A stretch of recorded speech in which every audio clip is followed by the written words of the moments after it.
Assalamualaikum guys ya. Kita berada di kawasan Sungai Ladah. Daripada malam semalam lagi kita buat pencarian Kita buat pencarian keliling keadaan kawasan ni. Nampak ni, kita tak berhenti lagi. Malam tadi kita tidur. So memang mencabarlah kawasan payah ni. Tapi setakat ni saya tak belum give up lagi. InsyaAllah saya tak janji kata ini adalah terakhir saya mencari, tapi itulah, ada rezeki, insyaAllah saya datang lagi. Inilah dia keadaan dia. Itu Rafael sana, Mr. Rafael sana. Payah bakau luas guys tak boleh main.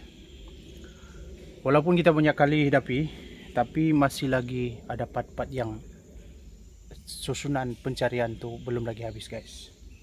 Itulah, apapun doakan yang baik. Kita coba yang terbaik.